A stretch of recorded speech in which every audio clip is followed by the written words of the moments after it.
કર્ણાટક પોલીસે બેંગલુરુમાં ઓટો રિક્ષામાં થયેલ વિસ્ફોટને સુનિયોજિત કાવતરું ગણાવ્યું છે અને તેને આતંકી કૃત્ય હોવાનું માન્યું છે. રાજ્યના ડીજીપીએ આ ઘટના પર નિવેદન બહાર પાડ્યું છે. તેમણે કહ્યું કે આ બ્લાસ્ટ કોઈ અચાનક થયેલો બનાવ નથી. રાજ્યને નુકસાન પહોંચાડવાના ઈરાદે આ ઘટનાને અંજામ આપવામાં આવ્યો હતો. બેંગલુરુમાં શનિવારે અચાનક વિસ્ફોટ થતા એક ચાલતી ઓટો રિક્ષામાં આગ લાગી હતી, જેના કારણે ડ્રાઈવર અને ઓટોમાં બેઠેલા એક વ્યક્તિ ગંભીર રીતે દાઝી ગયા હતા. પોલીસે આ ઘટના સાથે સંબંધિત એક સીસીટીવી ફૂટેજ પણ જાહેર કર્યા છે, જેમાં બ્લાસ્ટ બાદ ઓટો રિક્ષામાં આગ લાગતી જોઈ શકાય છે. ડીજીપીએ કહ્યું કે હવે એ વાતની પુષ્ટિ થઈ ગઈ છે કે વિસ્ફોટ કોઈ અચાનક ઘટના નથી, પરંતુ ગંભીર નુકસાન પહોંચાડવાના ઈરાદાથી કરવામાં આવેલ આતંકી કૃત્ય હતું. તેમણે કહ્યું કે કર્ણાટક પોલીસ કેન્દ્રીય એજન્સીઓ સાથે મળી વિસ્ફોટની સંપૂર્ણ તપાસ કરી રહી છે. પોલીસ કમિશનરે કહ્યું, અમે ઘટના પાછળનું કારણ જાણવા માટે વિશેષ ટીમ અને એફએસએલ ટીમને બોલાવી હતી. પોલીસે કહ્યું કે ઓટોમાં બેઠેલ એક મુસાફર પાસે બેગ હતી. પેસેન્જરની આ બેગમાંથી આગ લાગી હતી, જે એટલી વધી ગઈ કે ઓટો ચાલક અને મુસાફર બંને તેની ઝપેટમાં આવી ગયા. પોલીસે જણાવ્યું કે આ સમગ્ર ઘટનાની ઝીણવટભરી તપાસ કરવામાં આવી રહી છે.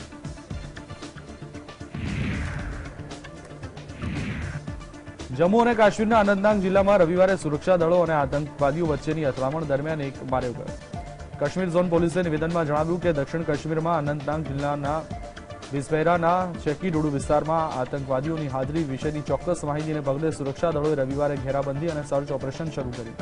ટીમ શંકાસ્પદ ઠેકાણે પહોંચી ત્યારે આતંકવાદીઓ ગોળીબાર શરૂ કર્યો. ત્યારે કુલગામના એક લશ્કરી આતંકવાદી સજ્જાદ તંત્રને ગોળી વાગી તેને બિસ્બેરા લઈ જવાયો, જ્યાં ડોક્ટરે તેને મૃત જાહેર કર્યો. પોલીસે આતંકવાદીના હથિયાર અને વાહન પણ કબજે કર્યું છે. વધુ આતંકવાદી સહયોગીઓની શોધખોળ ચાલુ છે.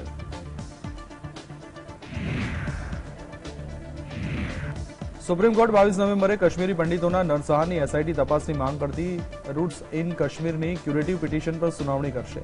રિવ્યુ પિટિશન 2017માં તે આધાર પર ફગાવી દેવામાં આવી હતી કે તે 27 વર્ષ મોડી દાખલ કરવામાં આવી હતી. અરજીમાં કહેવામાં આવ્યું છે કે માનવતા વિરુદ્ધના ગુનાના કેસમાં કાર્યવાહી કરવા માટે કોઈ સમય મર્યાદા નથી. 3 જજોની બેચનું નેતૃત્વ સીજેઆઈ ડીવાય ચંદ્રચૂડ કરશે. બેચના અન્ય ન્યાયાધીશોમાં જસ્ટિસ સંજય કિશન કૌલ અને એસ અબ્દુલ નઝીર છે. આ સિવાય અન્ય એક સરકારી સામાજિક સંસ્થા વી ધ સિટીઝને પણ પીઆઈએલ દાખલ કરી છે. અરજીમાં કાશ્મીરી પંડિતો પર થતા અત્યાચાર અને વિસ્થાપિતોના પુનર્વસનની પણ માંગ કરવામાં આવી હતી. 1989-90ની વચ્ચે કાશ્મીરી પંડિતોને તેમના જ ઘરમાંથી બેઘર કરી દેવામાં આવ્યા હતા. મહિલાઓ પર બળાત્કાર ગુજાર્યો હતો. લોકો માર્યા ગયા. બાદમાં પંડિતો ત્યાંથી હિજરત કરવી પડી હતી.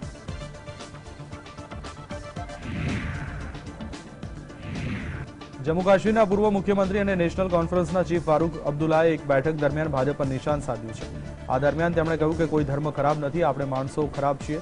તેમણે કહ્યું કે લોકોને વિભાજિત કરવા માટે બીજા પક્ષના લોકો કરી રહ્યા છે કે હિન્દુ જોખમમાં છે. આમ કરીને તેઓ ધર્મના આધારે લોકોને વિભાજિત કરવાનો પ્રયાસ કરી રહ્યા છે. આ દરમિયાન તેમણે લોકોને આ બાબતો પર ધ્યાન ન આપવા કહ્યું છે. અબ્દુલ્લાએ એક દિવસ પહેલા પાર્ટી અધ્યક્ષ પદ પરથી રાજીનામું આપવાની જાહેરાત કરી હતી. અબ્દુલ્લા જમ્મુ કાશ્મીરના અખનૂર જિલ્લામાં એક જનસભાને સંબોધિત કરી રહ્યા હતા. આ દરમિયાન તેમણે નામ લીધા વગર ભાજપ પર આકરા પ્રહારો કર્યા છે.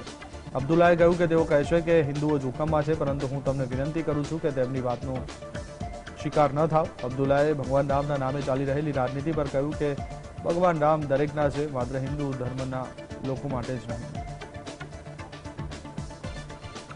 हम कहते हैं अल्लाह को रब्बुल आलमीन, आलमों का रब है. मानने वाला है माने, नहीं मानने वाला नहीं माने. मगर जो ये बैठे हुए हैं कहते हैं नहीं राम हमारा है, मैं उनसे कहना चाहता हूँ राम तुम्हारा ही नहीं है, राम सबका है. इसलिए जब राम सबका है तो फिर सब ये समझना चाहिए कि हमने इकट्ठे चलना है और अपने आप को ही नहीं बल्कि अपने धर्म को भी मजबूत करना है. अगर हम धर्म से पीछे हट गए वो हमारी बर्बादी होगी. बच्चों को धर्म सिखाइए और सही धर्म सिखाइए. कोई धर्म नहीं कहता कि चोरी करो, बेईमानी करो, बलात्कार करो, नहीं कहता कोई धर्म. वो सिर्फ कहते हैं सही चलो, ये रास्ता सही है. आज फारूक अब्दुल्ला ने ये विषय कहा है, लेकिन निश्चित रूप से राम हमारे रग रग में है, राम हमारे जीवन में है और भारतीय जनता पार्टी राम को आदर्श मानकर, हम अपनी आस्था के केंद्र को आदर्श मानकर अपने सार्वजनिक जीवन में है और निश्चित रूप से उन विषयों को लेकर हम आगे बढ़ेंगे. देखो, हमारे यहाँ तो भारतीय संस्कृति और भारत की पहचान में ये कहा जाता है कि कण कण में भगवान बसते हैं. फारूक अब्दुल्ला को अगर ये इस तरह की सतबुद्धि आई है तो इसमें भी भगवान राम की कृपा समझिए. और मुझे लगता है कि ये बेहद शानदार बात उन्होंने कही है, लेकिन अगर उन्होंने अपने सच्चे मन से ये बात कही है तो કેન્દ્રીય ગૃહ મંત્રાલયે કોસ્ટલ સિક્યુરિટી માટે કોમન કમ્યુનિકેશન પ્લાનને મંજૂરી આપી દીધી છે. આ યોજનામાં દરિયાઈ કાયદા અમલીકરણ એજન્સીઓને વધુ સારી રીતે સંકલન કરવા અને કોઈપણ મુશ્કેલી વિના કામગીરી માટે મહત્વપૂર્ણ માહિતીની આપલે માટે એકત્ર કરવાની યોજના બનાવવામાં આવી છે. ભારતીય નૌકાદળના એક વરિષ્ઠ અધિકારીએ જણાવ્યું હતું કે આ યોજના આ હેતુ માટે સમર્પિત સ્પેક્ટ્રમ સાથે કોમન કમ્યુનિકેશન નેટવર્કમાં તમામ દરિયાકાંઠાની સુરક્ષા એજન્સીઓને જોડવામાં સક્ષમ બનાવશે. બોમ્બેમાં વેસ્ટર્ન નેવલ કમાન્ડના એક અધિકારીએ જણાવ્યું હતું કે સમર્પિત સ્પેક્ટ્રમ સામાન્ય બેન્ડનો ઉપયોગ કરશે અને તે દરિયાકાંઠાની સુરક્ષાને મજબૂત કરવા માટે એક મોટું પગલું હશે. તેમણે કહ્યું કે કોસ્ટલ સિક્યુરિટીના માળખામાં સંયુક્ત ઓપરેશન કવાયત અને આવી પ્રવૃત્તિઓનો સમાવેશ થાય છે, જેમાં નૌકાદળના કમાન્ડ અને કંટ્રોલ સેન્ટરની અનેક એજન્સીઓ વચ્ચે સંકલનની જરૂર હોય છે. તેથી દરિયાકાંઠાની સુરક્ષા સાથે સંકળાયેલી એજન્સીઓ અને એકમો વચ્ચેનો સંચાર, મલ્ટી એજન્સી સંકલન અને મિશન મહત્વપૂર્ણ માહિતીના સિમલેસ વિનિમયમાં મહત્વપૂર્ણ ભૂમિકા ભજવે છે.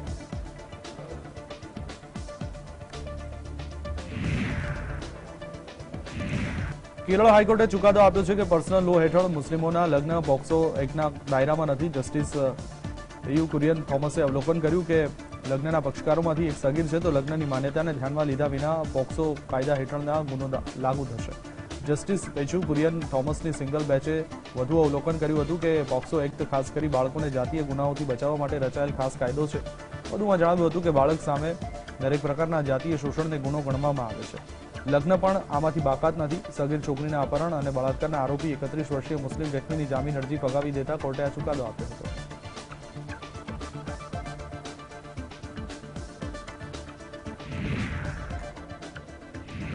રાષ્ટ્રીય સ્વયંસેવક સંઘના સરસંઘ ચાલક મોહન ભાગવતે વડાપ્રધાન નરેન્દ્ર મોદીને લઈને મહત્વનું નિવેદન આપ્યું છે. ભાગવતે કહ્યું કે પીએમ મોદી સંઘના સ્વયંસેવક રહ્યા છે, પરંતુ સંઘ સ્વતંત્ર રીતે કામ કરતી કોઈપણ વ્યક્તિને સંસ્થા પર નિયંત્રણ નથી નાખતું. તેમને સંઘ પ્રત્યક્ષ નિયંત્રણ કે રિમોટ કંટ્રોલના ઉપયોગ નથી કરતું. સરસંઘ ચાલકે જબલપુરમાં લોકો સાથે વાત કરતા જણાવ્યું હતું. મોહન ભાગવતે કહ્યું, જ્યારે કોઈ આરએસએસ વિશે વાત કરે છે તો લોકો વિશ્વ હિન્દુ પરિષદ વિશે પણ વિચારે છે. તેના સંગઠનમાં પણ સ્વયંસેવક છે અને તેના વિચાર પણ સમાન છે.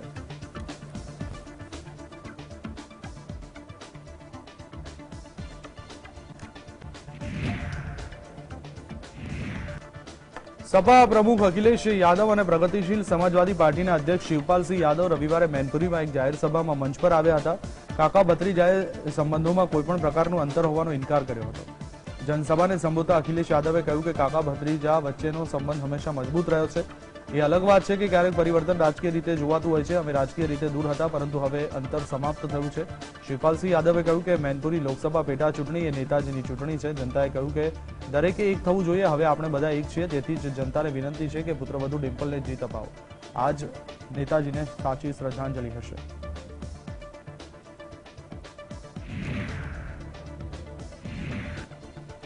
દિલ્હી મ્યુનિસિપલ કોર્પોરેશનની ચૂંટણી પહેલા દિલ્હીમાં કોંગ્રેસને મોટો ઝટકો લાગ્યો છે. કોંગ્રેસના પૂર્વ સાંસદ વરિષ્ઠ નેતા મહાબલ મિશ્રા રવિવારે હાથ છોડી આમ આદમી પાર્ટીમાં જોડાયા.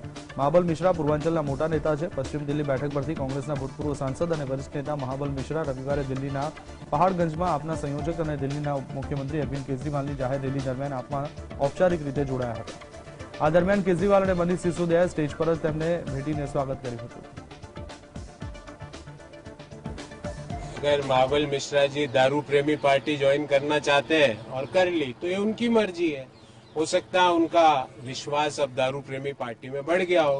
अगर उनका विश्वास मसाज पार्लर पार्टी में है तो उन्होंने ज्वाइन कर ली, क्योंकि अब आम आदमी पार्टी के दो ही नाम है, डीपीपी या एमपीपी, दारू प्रेमी पार्टी या मसाज प्रेमी पार्टी. દિલ્હીના મુખ્યમંત્રી અરવિંદ કેજરીવાલે રવિવારે રાષ્ટ્રીય રાજધાનીના રહેવાસીઓને આગામી મહાનગરપાલિકાની ચૂંટણીમાં શહેરમાં વિકાસ અને કલ્યાણના કામોને રોકવા માંગતા લોકોને મત ન આપવા જણાવ્યું હતું. મધ્ય દિલ્હીના આમ આદમી પાર્ટીની રેલીમાં તેમણે કહ્યું કે એવા લોકોને વોટ ના આપો જેઓ દિલ્હીમાં વિકાસ અને કલ્યાણના કાર્યોને રોકવા માંગે છે. અમે એમસીડીની ચૂંટણી જીતીશું. માત્ર એ જોવા માંગીએ છીએ કે અમને કેટલી બેઠકો મળે છે. તમે અમને વિધાનસભા ચૂંટણીમાં 70માંથી 67 બેઠકો આપી હતી, ત્યારે હવે આશા છે કે એમસીડીની ચૂંટણીમાં પ્રજા અમને 250માંથી 230 બેઠકો આપશે.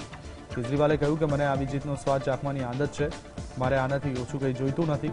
ભાજપે દિલ્હીવાસીઓને મફતમાં વીજ પુરવઠો રોકવાનું ષડયંત્ર રચ્યું છે, પરંતુ કેજરીવાલ તેમને સફળ થવા દેશે નહીં. बिजली फ्री, बिजली आपका हक है कि फ्री की रेवड़ी है. ये क्यों चिल्लाते हैं फ्री की रेवड़ी, फ्री की रेवड़ी?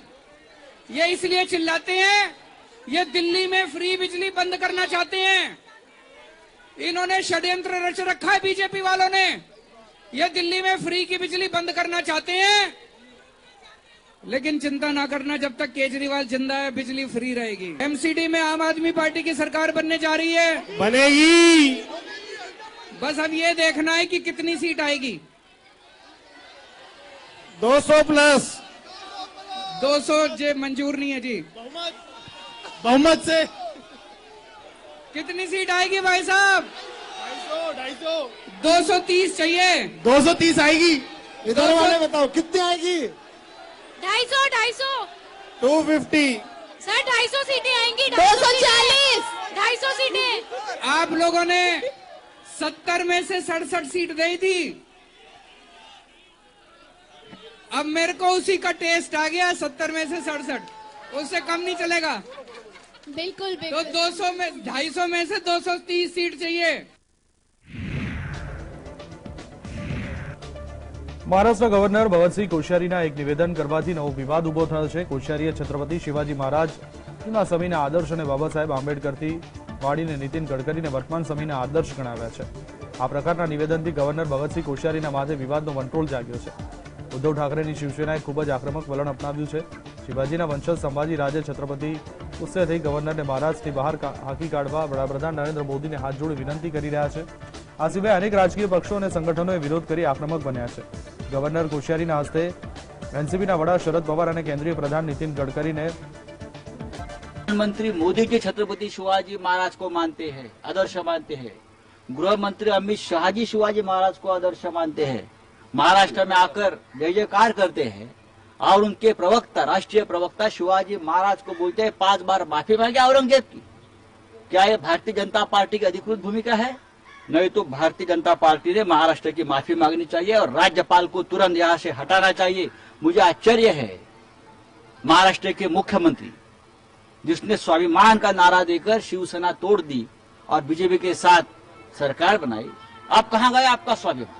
शिवाजी जिस दौर में थे और जो मिसाल कायम की, आज जो भी लोग उनके नाम का उपयोग कर रहे हैं वो भूल जाते हैं कि वो एक तरह से हिंदू मुस्लिम एकता की मिसाल भी थे। अब नितिन गडकरी जी का अलग रोल है, आज के संदर्भ में एक मंत्री के रूप में उनकी भूमिका की सराहना भी होती है, लेकिन सारा कुछ एक साथ समेट देना, मैं समझता हूं कि ये टिपिकल जो व्हाट्सएप में सुबह सुबह 6:30 से लेकर के 8:30 बजे तक लोगों के मोबाइल में आता है ना, अगर आप उसी को पढ़ दें, मुझको लगता है कोश्यारी साहब ने उसी मोबाइल मैसेज को पढ़ दिया है बिना ये सोचे। ભારતના ચીફ જસ્ટિસ ડીવાય ચંદ્રચૂડે જણાવ્યું કે જજ ટાર્ગેટ થઈ જવાના ડરના કારણે જામીન આપવાથી અચકાતા હોય છે। બાર કાઉન્સિલ ઓફ ઇન્ડિયા દ્વારા આયોજિત એક સમારોહમાં સીજેઆઈ ચંદ્રચૂડે કહ્યું કે જામીન આપવા માટે જમીની સ્તરે અનિચ્છાને કારણે કોર્ટ જામીન અરજીઓથી ભરાઈ ગઈ છે। જમીની સ્તરે જજ જામીન આપવા માટે અનિચ્છુક છે, એટલા માટે નહીં કે તેઓ ગુનાને સમજતા નથી, પરંતુ જઘન્ય કેસોમાં જામીન આપવા માટે ટાર્ગેટ થઈ જવાનો ડર રહે છે। આ અવસરે કેન્દ્રીય કાયદા મંત્રી કિરણ રિજિજુ પણ હાજર હતા। તેમણે બંનેઓના મુદ્દે અમુક વકીલોની સીજેઆઈ સાથેની મુલાકાત પર ચિંતા વ્યક્ત કરી। કાયદા મંત્રી કિરણ રિજિજુએ કહ્યું કે મેં સાંભળ્યું છે કે અમુક વકીલ ટ્રાન્સફર કેસ સંબંધિત સીજેઆઈને મળવા ઈચ્છે છે। ઉલ્લેખનીય છે કે સીજેઆઈ ચંદ્રચૂડ 9 નવેમ્બરે ભારતના 50મા મુખ્ય જજ બન્યા। તેમનો કાર્યકાળ 10 નવેમ્બર 2024 સુધી રહેશે। But there is a sense of fear that if I grant bail, will somebody target me tomorrow on the ground that I granted bail in a heinous case?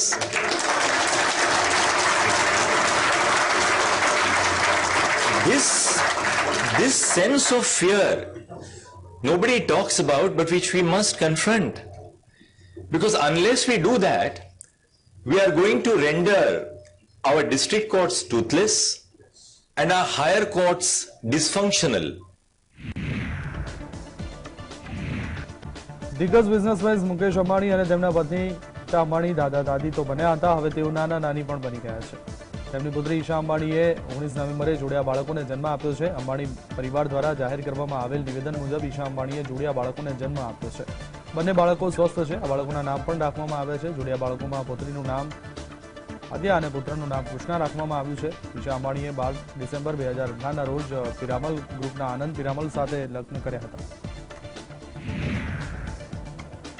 અમેરિકામાં ગોળીબારની ઘટનાઓમાં સતત વધારો થઈ રહ્યો છે. આ વર્ષે અમેરિકાના અલગ અલગ શહેરોમાંથી ફાયરિંગની ઘણી ઘટનાઓ સામે આવી છે. કોલોરાડોમાં એલજીબીટી નાઇટ ક્લબમાં એક બંદૂકધારીએ ગોળીબાર કર્યો હતો. કોલોરાડો પોલીસના જણાવ્યા પ્રમાણે આમાં 5 લોકોના મોત થયા છે, જ્યારે 18 લોકો ઘાયલ થયા છે. આ ઘટના સાથે જોડાયેલો એક વિડીયો સોશિયલ મીડિયા પર વાયરલ થઈ રહ્યો છે, જેમાં ક્લબની બહાર મોટી સંખ્યામાં પોલીસ દળોને રસ્તાઓ પર જોઈ શકાય છે. ફાયરિંગની આ ઘટના ટ્રાન્સજેન્ડર ડે ઓફ રિમેમ્બરન્સ અથવા TDOR પર બની હતી. ટ્રાન્સજેન્ડર સમુદાયના સંઘર્ષને માન આપવા દર વર્ષે 20 નવેમ્બરે ટ્રાન્સજેન્ડર ડે ઓફ રિમેમ્બરન્સ ઉજવવામાં આવે છે. તેની ઉજવણી 1999થી શરૂ થઈ હતી. ગોળીબારની આગળ હાર્ડ લેન્ડિંગ એટલે કે આર્થિક પ્રવૃત્તિમાં ઘટાડો અથવા ધિરાણ માટે ભંડોળની ઓછી ઉપલબ્ધતા ઉત્પન્ન થઈ છે. મંદીનું જોખમ છે, વધારો થયો છે. જોકે ભારતની સ્થિતિ તદ્દન અલગ છે અને મંદીની શક્યતા નથી. મોંઘવારી પર બોલતા ગવર્નરે કહ્યું કે અસ્થાયી રહેવાને બદલે અદ્યતન અર્થતંત્રોમાં ફુગાવો સતત રહ્યો છે. યુએસ સેન્ટ્રલ બેંક ફેડ દ્વારા વ્યાજદરમાં આક્રમક વધારાથી યુએસ ડોલરની કિંમતમાં વધારો થયો છે. આરબીઆઈના ગવર્નર શક્તિકાંત દાસે હૈદરાબાદમાં આરબીઆઈના આર્થિક અને નીતિ સંશોધન વિભાગની વાર્ષિક પરિષદમાં મૂડીનો પ્રવાહ, ચલણમાં ઘટાડો, વિદેશી મુદ્રા ભંડારમાં ઘટાડો અને ઉભરાતી અર્થવ્યવસ્થાઓમાં ફુગાવો વધારો જેવા મુદ્દાઓ પર વક્તવ્ય આપ્યું હતું. લોકોને સંબોધતા આરબીઆઈ ગવર્નરે કહ્યું કે જૂન 2016થી ફેબ્રુઆરી 2020 સુધી સરેરાશ ફુગાવો 3.9% રહ્યો છે. તે સમયે સંશોધનનો મુદ્દો હતો કે કયા પરિબળોને કારણે તે સમયે મોંઘવારી નિયંત્રણમાં રહી હતી.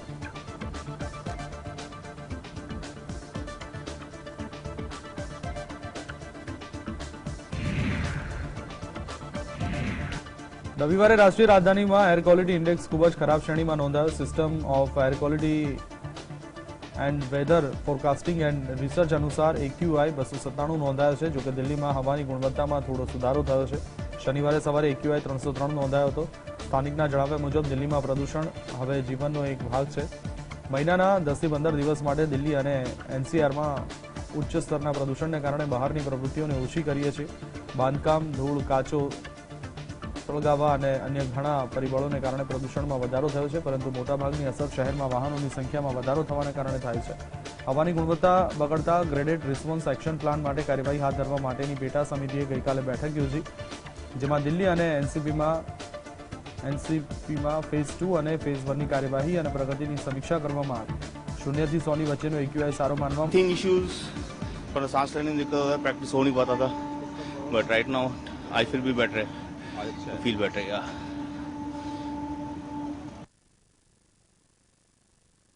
30 साल से यहाँ रह रहा हूँ और लगभग इसी एरिया में रहा हूँ अधिकांश समय, तो देखता हूँ कि बहुत बदल रहा है मौसम में. खासकर ये जो पोल्यूशन का जो है ना समस्या, ये बहुत ज्यादा हो रही है. अब हम भी उसमें समय जिस समय बहुत ज्यादा पोल्यूशन होता है उस समय अवॉइड करते हैं आने के लिए. ये कंपैरेटिवली कम है पोल्यूशन, लेकिन वैसे देखा जाए तो सुबह का मौसम ये टहलने के लिए बहुत बढ़िया है. बहुत ज़्यादा ही पॉल्यूशन था. मतलब मॉर्निंग में जैसे मेरा मतलब कि टाइमिंग्स होता है कि मैं मॉर्निंग में 5 AM स्टार्ट करती हूँ, तो पहले बीच में पॉल्यूशन लेवल इतना ज़्यादा हो गया था 1-2 वीक्स पहले, मतलब काफ़ी फॉगी सा हो गया था, स्मोक लेवल बहुत ज़्यादा था, इवन मतलब निकलने से भी डर लगता था. तो मैंने 2-3 दिन तो रेस्ट लिया. फिर जैसे जैसे धीरे धीरे पॉल्यूशन लेवल थोड़ा इम्प्रूव हुआ तो मैंने फिर घर से निकलना स्टार्ट किया. बट पहले के कंपैरिजन में थोड़ा बेहतर मुझे बहुत अच्छा लग रहा है. चलो ठीक है, मतलब इतना हार्मफुल मुझे नहीं लग रहा है कि रनिंग वॉकिंग अब हम कर सकते हैं. जब मैं पहले यहाँ आता था मेरी आंखों में जलन होती थी, और आज पॉल्यूशन थोड़ा कम है, तो आज कैसा फील कर रहे हो? मैं एंजॉय कर रहा हूँ यहाँ, अच्छे से मैं स्केटिंग कर पा रहा हूँ. पहले किस तरह की दिक्कतें होती थी? आंखों में जलन, सांस लेने में भी दिक्कतें, ऐसा? हाँ, ऐसे ही होता था, आंखों में जलन और सांस लेने में दिक्कत होती थी. और अभी ऐसा कुछ नहीं है? हाँ, नहीं है ऐसा कुछ. अब ठीक हो गया है, एंजॉय कर रहा हूँ मैं. ન્યુઝીલેન્ડ સામે રમાયેલી બીજી T20 મેચમાં ટીમ ઇન્ડિયાની 65 રનથી ધમાકેદાર જીત થઈ છે. સૂર્યકુમાર યાદવે આ મેચમાં સદી ફટકારી અને કમાલ કરી દીધી. 3 T20 મેચની સિરીઝમાં ભારત 1-0 થી આગળ છે. ભારતીય ટીમે એક શાનદાર જીતની સાથે નવા સમયની શરૂઆત કરી છે. હાર્દિક પંડ્યાના નેતૃત્વમાં ભારતીય ટીમે T20 સિરીઝની બીજી મેચમાં ન્યુઝીલેન્ડને 65 રનના મોટા અંતરેથી હરાવી દીધું. સૂર્યકુમાર યાદવની બેટિંગે કિવીની ટીમની સામે 192 રનનું લક્ષ્ય મૂક્યું હતું. ન્યુઝીલેન્ડને પણ આનો જવાબ આપવા માટે જોરદાર બેટિંગ જરૂરી હતી. આ માટે યુવા ઓપનર ફિન એલન પાસેથી તાબડતોબ બેટિંગની આશા હતી, પરંતુ ભુવનેશ્વર કુમારે માત્ર 2 બોલમાં જ તેમને પાછા મોકલી દીધા.